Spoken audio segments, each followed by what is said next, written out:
Hi there, my name is Madi and I'm a Colorado knitter. This is my YouTube channel all about knitting, making, what I've been working on this past few weeks, and all the dream making. It always feels a little hard to start, but I am super happy to be here and talk to you guys. I feel like I have a lot to share today, so hopefully I can keep all the things in my mind and express them well to share with you. Let's see. So you can also find me on Instagram and Blue Sky as Colorado Knitter, and on Ravelry it's Colorado 5 Knitter. Let's see. Okay, so first thing I want to say is I have an announcement. I wanted to share that I have been learning a ton these few weeks, so like I said, my brain is about to explode with all the excitement. But I got to become a Woolly Thistle affiliate. So down below and on my Instagram, I will have my Woolly Thistle affiliate link. This link gives me a little commission if you shop via that link, but there's no extra cost to you guys.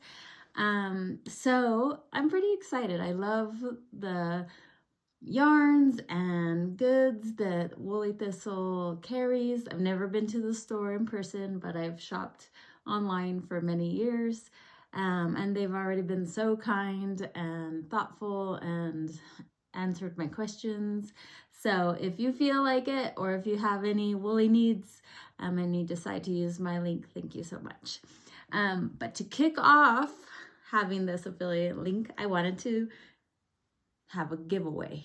So the giveaway will be hosted here on this channel, and it is going to be for these two skeins of yarn. It is the Woolly Thistle Rambler Yarn.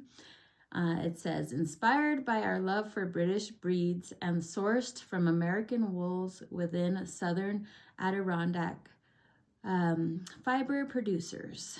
So this is 80% Dorset, 10% Corriedale, and 10% Gray Romney. And then this is pine color, because I thought Colorado pines, and then the natural. And I want to give this to one of you guys. So I will have you guys like and subscribe to this video, and then in the comments write Woolly Thistle. So WOOLLY space or no space, whatever you prefer. And then Thistle is THISTLE. And I will randomly select a winner by the next video, and I will announce it on the next episode, so episode 41. And so no one should be contacting you prior to that. You will contact me. And so to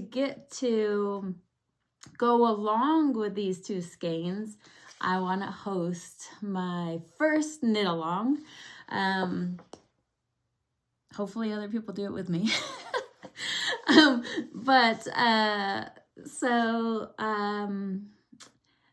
If you look up the ESTEL SOCKS, and I'll put it here, the designer is Virginia, and she has some beautiful designs on her Ravelry page, so I encourage you to go look at them. But I have been wanting to do the ESTEL SOCKS for a long time, so I chose to do mine in the Woolly Thistle Rambler yarn. Also, mine is Lake with a natural. So if you guys would like to join me on a knit along, the no stress knit along, so it'll go starting April 1st until the end of the year. So in January, I'll look at all your beautiful makes, and I want to let you know that Virginia, the designer, she also has the hashtag, which is Woolly ESTEL Sock. Excuse me, Woolly ESTEL Sock. Is it Esther? Let me just make sure, because I feel like it was, I feel unsure. No, it's not Esther, it's ESTEL.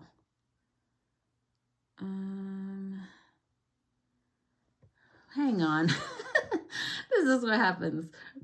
I had it all like organized and printed out, and I'm confused. Let me just look in my library. And ESTEL, ESTEL socks. So these are them, and I will put this picture here for you to look off my phone, but also up here. And Virginia knows the hashtag that will be Woolly Thistle, I don't know how you pronounce it, sock cal. So I'll have that linked below because I don't know how to write words on the video. So let's see if we get any takers for this cal, a knit along. I did purchase this pattern. It is one size, but you can vary your needs based on needle size. So if you want a smaller sock, you can decrease your size of needle, or bigger, and so on. I hope that you guys will enjoy it with me. The winner of the knit along it'll be hosted on Instagram, and I will announce that in 2026. And at that time, I will give you guys whichever pattern you would like from Virginia's beautiful patterns, and then woolens and nosh sock set for some vanilla socks after that beautiful colorwork sock. Okay, I hope that made sense because I feel like I'm a little confused. Okay, let me see. The other announcement I want to make, there's mooses inside, so we'll see how that goes. But I will be sharing about my experience with Vogue knitting and the classes with Vera Valimaki and Hohi Locatelli in Denver. If that's something that you don't really want to hear about, then I'll save that for the end and I'll talk about it then. Okay, get into the knitting. I think the announcements are done and I hope they were clear. But I am wearing the Mesa Dreams, and if you hear breathing, it's moose. I'm wearing a Mesa Dreams top by Briana Arlene, and this top is great as a slip-over, I think. I think it's okay as a slip-over.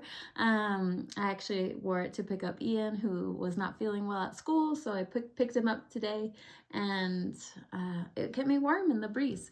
So Mesa Dreams, I knit my version in linen quill from Purl Soho, and I think this would have so many options. It's a great summer top without a shirt under. It fits really well. I think it'd be cute in black and white. I kind of want to do that. So highly recommend, and I love Briana's patterns. They're so clear and fun to make. In fact, a sweater of hers is coming out, I believe, March 19th. So that one is called Alpine Everlasting. So keep an eye out for that. All right. So I feel like it's been an extra week between my last episode and this one. And I don't think I talked about finishing up these socks yet.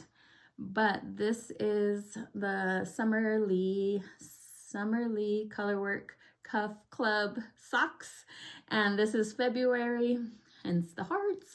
And I knit my version in a woolly wool mondim, Retrosario Pomar. Oh my gosh, there's a soccer field called Pomar, so I keep calling these socks that. I'm a mess. Oh, Retrosario. And that is Rosa Pomar, so not Pomar. Retrosario Rosa Pomar mondim sock yarn, and this is the white I really like. It's a fluffier alpaca mix from Purl Soho, and it's the quartz is the yarn base. But these are finished. I really like them. I knit these on a US 1 German twisted cast on, and this is a 3x1 ribbing, which is really fun. And then it's such a small ribbing that you get to the fun part right away. And then I do the color work. I've started to do my color work if it's only the cuff on a US 2 and it seems to fit fine. This one I followed Summer Lee's heel flap and turn and gusset because I felt like it didn't interrupt anything because there's no stripes or anything. And the toe, I actually did a version that's listed in Alicia Plummer's socks. And this toe, we can compare with the next sock, but this toe, I started the decreases and decreased every other row until there was a total of 40 stitches. So mine is a 64 stitch sock. So there's 40 stitches, and then every row until there's a total of 20 stitches. And it gives you this shape sock toe, which fits really nicely. I still don't know which toe I like more. I haven't really explored toes all that much. You can see this version, and I'll talk about this sock in a second, but this toe is a little wider, if you can see.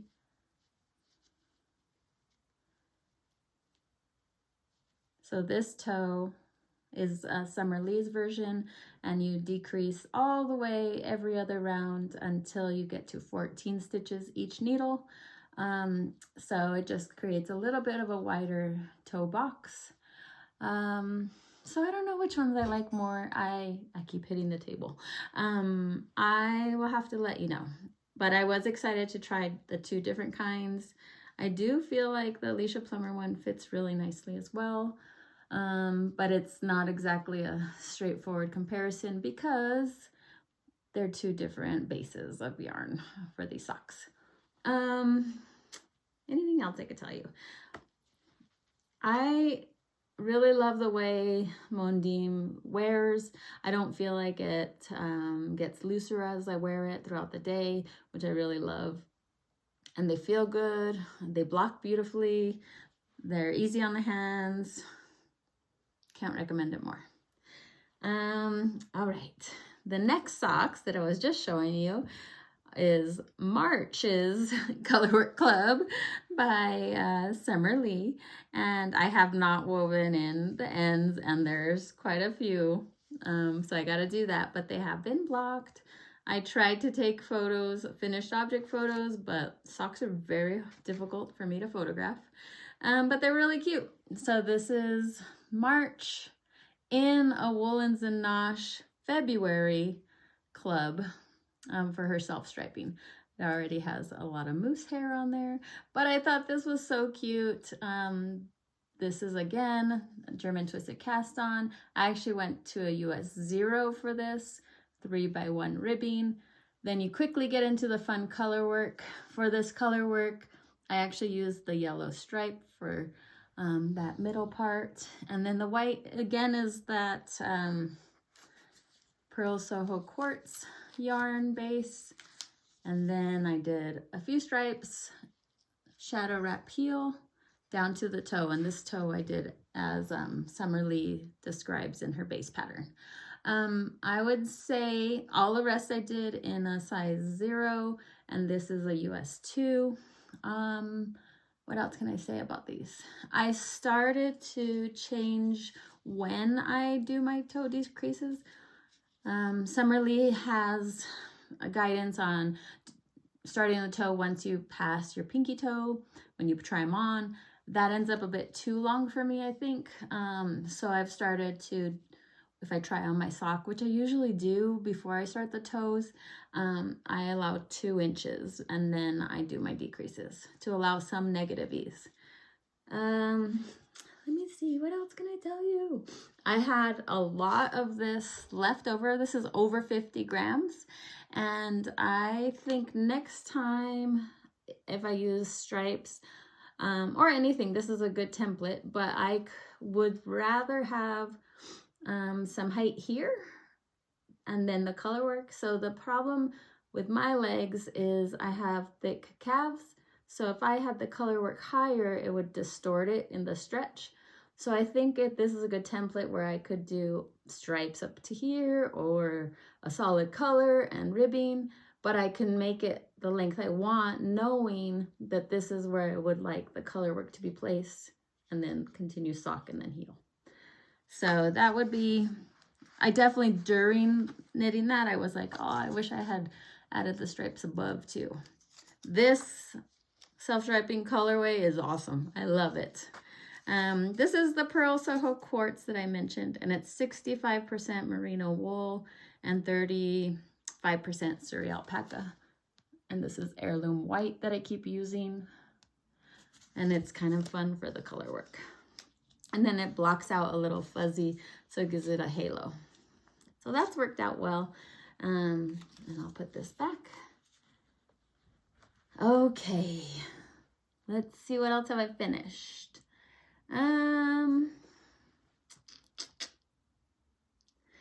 Oh, I didn't show you this last time because it was kind of in a part that wasn't that entertaining to show you. But it was some just stockinette in some pretty dark yarn.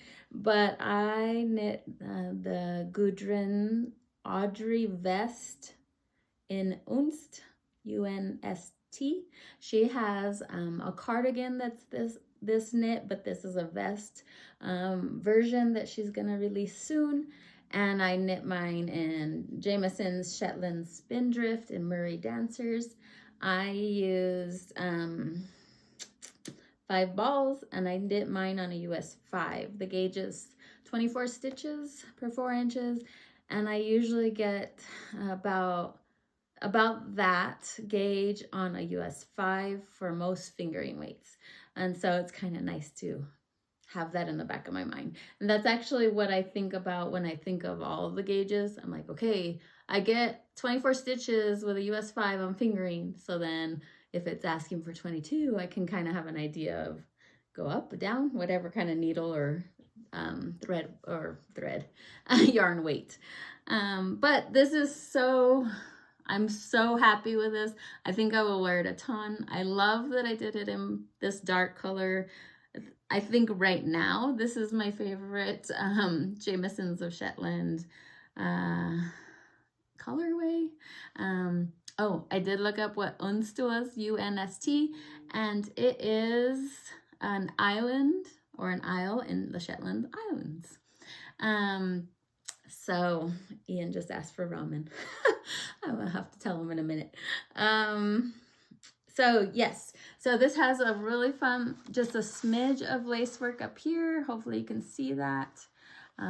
It will be very noticeable if I wore a white blouse, but I have a checkered blouse I love this with.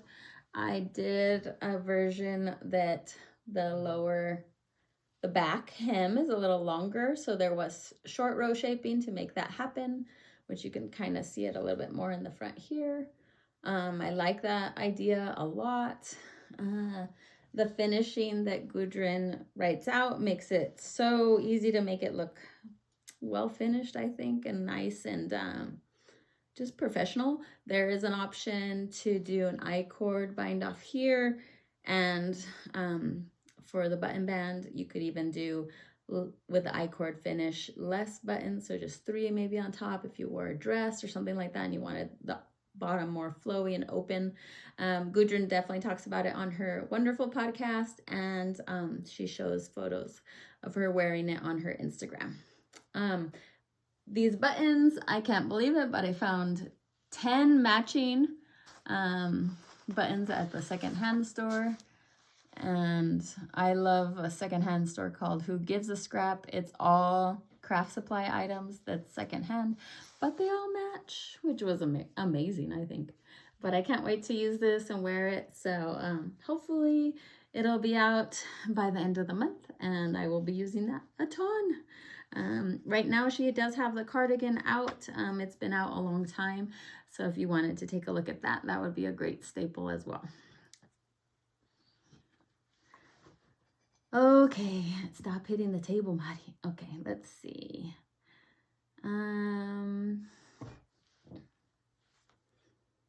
think that's all my finished items.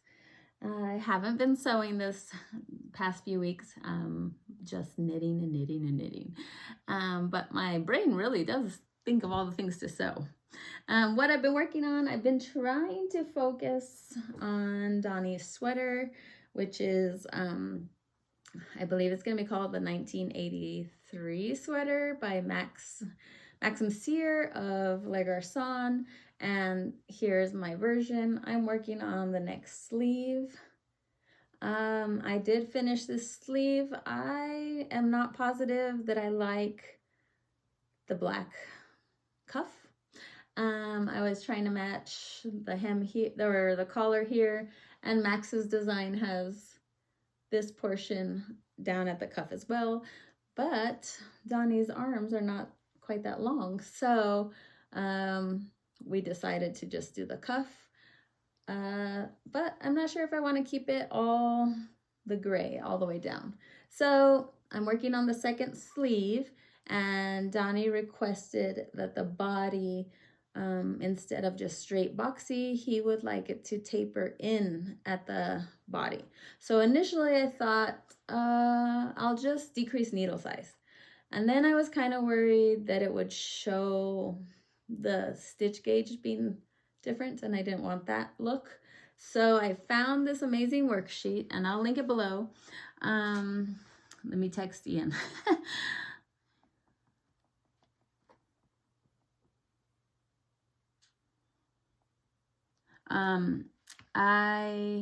It's called 30daysweater.com, and there's various kind of like templates about how to add your measurements in, and then if you want curving like hourglass shaping, or if you want just how Donnie wants it to just go down at the waist, then it allows you to measure the person, your sweater, your gauge, and enter all of those criteria or elements. And so the biggest thing I would say is there was a note saying, if the difference is not at least 6 inches from the chest to the waist, they don't recommend that shaping. Donnie was exactly 6 inches different. And so we'll try it. So I am gonna frog back to the underarm. Once I finish the sleeves, I'll measure him again, fill out this worksheet, and have a plan on the decreases for him. And then I will enter it in Ravelry and his measurements as well. But wish me luck. I hope it works, and I hope it's what he likes. It fits pretty well up at the top, and the neckline is nice and snug, which is what we wanted. I'm knitting this in Le Garçon's British Dk, and the gray is Cheryl's Coal Gray. The black is Moira's Black Rose. And this is the natural. And this blue is actually a Sonder Yarn DK in a very similar base. I think it's 501s is the blue. It is that. Okay, so that's going well, but I'm a little nervous about this worksheet and measurements. But I'm really excited that I found that link, and I think it'll be helpful if it fits him well. I also will talk a little bit more about that raglan shaping class from Hohi that I took, and then maybe it will give me ideas for Donnie's body type a little bit better too. Let's see. Okay, what else I've been working on? I did want to show you the Moonstruck Knits Xyla. I hadn't added this blue color yet, so it's just one of those doodle knits where if I finish it, I finish it. If I don't, I don't, but I wanted to see what these 3 colors look like. So again, the awesome mondim yarn. These ones are Rosa Pomar dyed, and this one is La Bien-Aimée dyed, but also mondim yarn. But it looks to me like watercolor. I think it's because of the La Bien-Aimé's hand dyed version or indie dyed, and then these are more of a factory dyed, I guess. But since these are so regular, I feel like this kind of looks a little bit watercolory. I don't know if it shows up on the screen or not, but I really like all of this together. I think it's really fun. Just doing this gray portion, I was like, oh, I don't know. But then when I could add the blue, I was pretty excited about that. So this is Xyla, and it's all mosaic knitting. This is fingering weight, so it'll take forever, but it's very, very soothing to knit, and beautiful charts and wonderfully written pattern. But what made me think of this other Moonstruck whip I had was when I picked this up and started knitting on it. I was like, you know what? I have a shawl from 2019 that's just sitting in my neglected whip pile, and it is the Lunae. I had stopped knitting the Lunae because I was off on numbers, and I just stopped. I was like, I'm done. I can't think. It's over. I'm just putting it away. And so I put this gorgeous Lunae away. Oops. But I picked it up and I fudged the numbers because it's a shawl and you can do that. You can do that anytime. But I'm so happy that I picked it up. So, of course, these are my colors. I love the navy. I love the cream. There's actually kind of an oatmeal, and then there's a ivory here. But, so all this was done and put away. When I picked it up, I knit this band here, which is where I fudged the numbers. And now I'm working another band of this textured pattern. And the yarns I used are some also my favorites. Ulysses, this is the name. And I've used this before and I love this yarn as well. This yarn is 100% wool. And I bought this back in the day when La Mercerie, the beautiful woman who organizes flock fiber in Seattle and has a lovely shop on Bainbridge Island that I have yet to visit, but I bought this when she sold out of her garage, which was awesome. So this is the natural, and that's the lightest color I have in the shawl. And then I'm not sure if I have the colorways. This one is, nope, this one is Sel, S-E-L, and I'll put it together so you can kind of see, but it's more of an oatmeal. It's really pretty. I really like this color. And then I can't believe I have the labels. The white is, nope, I don't know.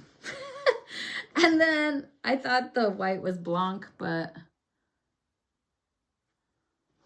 oh, no, I'm wrong. So this one is S-E-L, this one. This one's Pour V Blanc. This more oatmeal one. This one. And then I have a blue, which I don't know what blue it is. Yep, it's been in this awesome bag since 2019. Oh, I'm crazy. This bag is, I think it's Plystre, but it doesn't have a label that I see. So I'll have to link that below. But isn't it pretty? It'll be so pretty when it's done. But the mosaic is such a pretty, and I love the combination here. So I was pretty excited. I wish you guys could feel it. It doesn't weigh anything, but it's soft. I think that it's a narrow shawl too, that it'll fit really well. So this is the Lunae. Let's see. Okay, let me put it all back so I don't lose anything now that it's been readdressed. Poor little shawl. Okay, the next thing I actually cast on Hipster by Petite Knits, and I have knit one before for Gabe and Tess in a lavender, and this one is in alpaca wool. Hopefully you can see that. And this is number 1088. but it's kind of a good charcoal. So it's just a long tail cast on. I'm using the needles prescribed or asked for in the pattern, which is a US 4.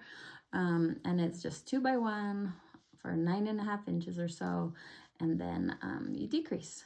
But I really liked when I made it for Gabe and Tess, so I thought I'd make one. It does take 2 balls or 2 little circles, skeins. But I did take this up to Denver when I was taking the class because I was knitting these, and if I'd finished them, I wanted to have something else that was easy, so I did work on this as well. Let's see. Okay, 2 new cast-ons, because I wouldn't be myself if I didn't cast on something new. So like I said, I took the class from Vera and Joji, who are really good friends and brilliant women and brilliant designers. And I haven't knit so many shawls, so I don't really have shaping experience as far as the shawls go, or what I might like or what I don't like, or what I would wear versus just look at. And so the class with Vera was excellent. But it also brought me to looking at her patterns. And she has this darling milkshake scarf that's somewhat biased, but has a little bit of a peak. So it's a really narrow V. And I'll show the pattern here and link it below as well. But it also gives you a taste of intarsia. And I will link the video I used for help with intarsia, because in this case you're just adding it kind of in a one direction, and so there's just one wrap of the yarn, but I love it. And so I actually start this in the hotel as well, because I wanted to see more, thinking more about the shawl class and the different ideas there, but also wanted to try these yarns. But there's my intarsia wrap. But this is the milkshake scarf, which is super cute.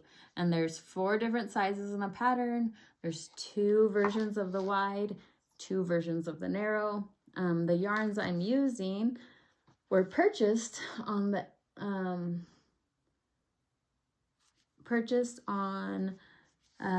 one of the outings at the Vogue knitting event, and we got to go to Lunae.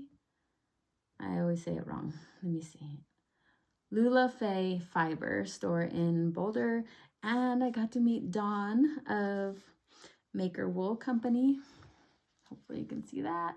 I will link her below, but she was lovely and she had such beautiful, beautiful yarn. She has a lot of self-striping and she has a lot of beautiful minis. She actually has little gnome kits for those knitted gnomes, but these are 3 colors. And so I bought 5 minis because I kind of wanted to know how far minis went on this milkshake scarf. So like if you went to a yarn festival, or you went on an outing, or you went to a yarn store, or you collected minis, I wanted to know how far the minis would go. And so this version I'm doing is size 1 of the 2 wide milkshakes. And so we'll see how far it goes. But I'm pretty excited about this. I think it would be a fun gift. I feel like it would be a fun accessory. I love doing the intarsia, and I love practicing and learning. So this is super exciting. The next thing I cast on, since I had so much of this awesome Woolens and Nosh yarn from the February colorway, I kept thinking of, what do I want to do with this? Do I want to do a little gnome because they're so cute? Or do I want to do another sock? Or I thought about doing a Litmus cowl by Jude Harper, and which is an awesome option. But what I really wanted is to make sure that my colors would stay. So meaning I didn't want to have, hang on, can you tell I'm trying to text Ian? Yeah,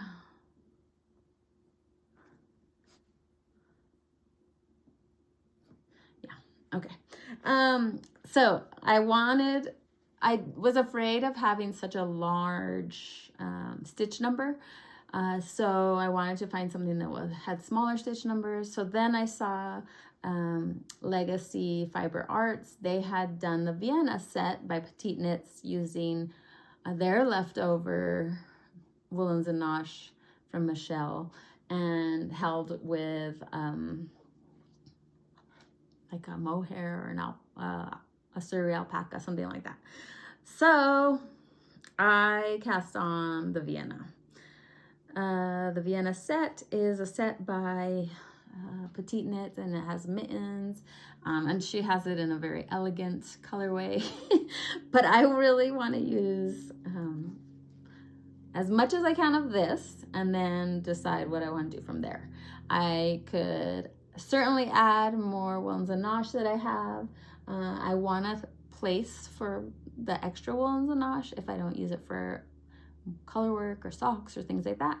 But I did mine so far in helical knitting, and so it's a lot of yarn management.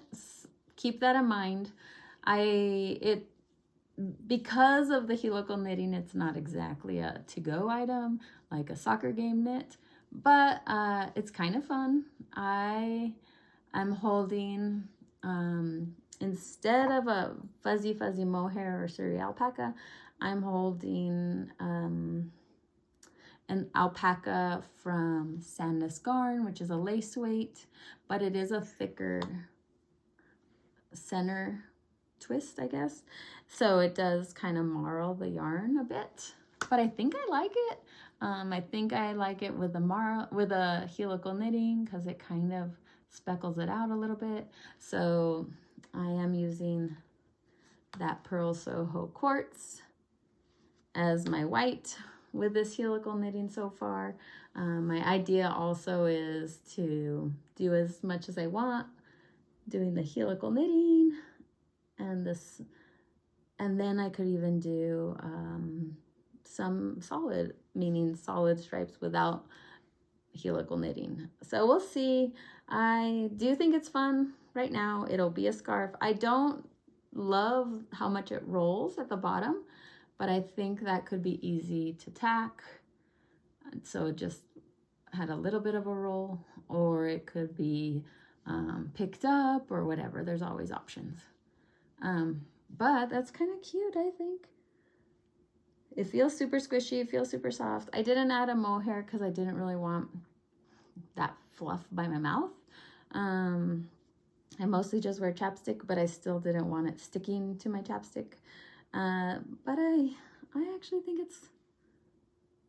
it's entertaining for sure, where I want to know what it's going to look like. So I'll keep going and have fun with it. Since it is cast on of 90 stitches, so I felt like that was the smallest circumference of what I had seen. I considered doing the fall aspen cowl, but that is almost twice the amount of stitches cast on. The litmus is a free pattern, and that is about 120 cast on. So again, you're just spreading your rows out a bit more, so the beautiful striping would look much different when they are spread out more.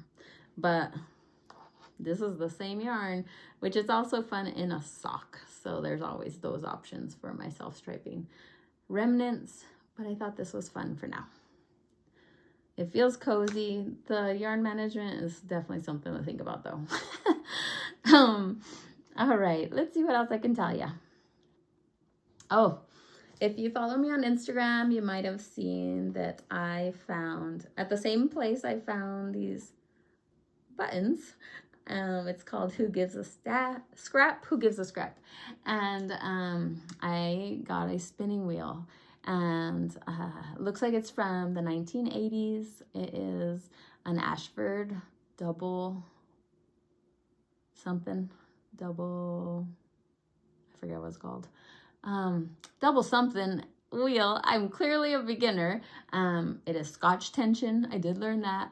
But I've been trying to practice. Michael of Piece Per Piece Crafting has been super encouraging and helpful. And then I saw Young Folk Knits had a beginner spinning YouTube video, which linked me to the same classes that Michael recommended on Craftsy. So I am subscribed to take those, and I actually feel like that has helped. I was definitely not drafting, so all you spinners out there, I was not drafting. I don't know what I was doing, but I feel like I'm finally drafting the fiber and pulling it to kind of be a yarn, but it is a steep learning curve, and so I'm trying to have patience and not rush the process. Now, one of the best things I've noticed about spinning is I cannot scroll Instagram, which can be a good thing. And so it's been very peaceful and meditative, is that a word? And even though I don't think what I'm producing looks quite like yarn yet. But I just wanted to give you the little update on spinning there. Hopefully someday I'll show you this gorgeous spool of yarn. Okay, so now I'm going to talk about Vogue knitting in Denver. I totally get it if that's maybe not something you want to hear about right now. I've definitely been very emotional lately, so and kind of overthinking a lot of things, so I totally get it if that's not something that's of interest right now. But I will talk about Vogue experience now. So first of all, I've never been to any Vogue event. I've always loved classes. I've always loved school. I've always loved learning. And so when I saw that Joji and Vera were gonna be teaching in Denver, which is an hour and a half from my house, I was like, I have to try to go. And so as a great big gift, I was able to go to that event. It was during the weekdays, which could be limiting to some folks. It worked out well with our family schedule because the kids were busy with school and I wasn't very far from home. I'm always nervous to go to these events. Nervous, excited, nervous that I would say something dumb, all the things. But regardless, I keep trying to push myself out of my comfort zone, and I'm super glad I did. What I really observed from the event was that it seems like a very, very nice event for makers with limited mobility. It also was a very good event for dietary restrictions and different needs. I think that the Vogue event is beautiful that way, and I feel like from all the folks I spoke with that you know what to expect for each event, such as they provided in Denver. The people I met were lovely. They had been to many Vogue events. Actually, I was very surprised. Many were from the East Coast and had been to many of the Vogue events before and have loved it. It seemed like a wonderful place for people to come together where they might not have a travel partner otherwise. Some said their husband didn't like to travel. Some had their partner pass away. So it seemed like a very good event to keep like-minded folks engaged and together and in safe environments. Now for my personality, I get a little anxious being inside a lot and sitting a lot. And so I have to say that I think I now know to look for an event that maybe is a little bit more active with some outside activities. But I have to thank Altitude Knits over and over and over. Nicole, you saved me. You don't even know how much I needed to have a hiking outing to look forward to at the end of the event. So Nicole of Altitude Knits, I'll link her below. She has the most amazing dog, and she has beautiful knits. I got to meet her at one of the coffee events in Colorado Springs, and she's super fun, and she's I can't thank you enough. And so Nicole invited Joji, Vera, and Joji and Vera and Nicole were going hiking, and Nicole was kind enough to invite me along to go hiking at the end of the Vogue retreat. I guess it's called a retreat. And so that outside time was fantastic, and even more fantastic with great company. And so just thank you. If you're watching, Nicole, thank you so much.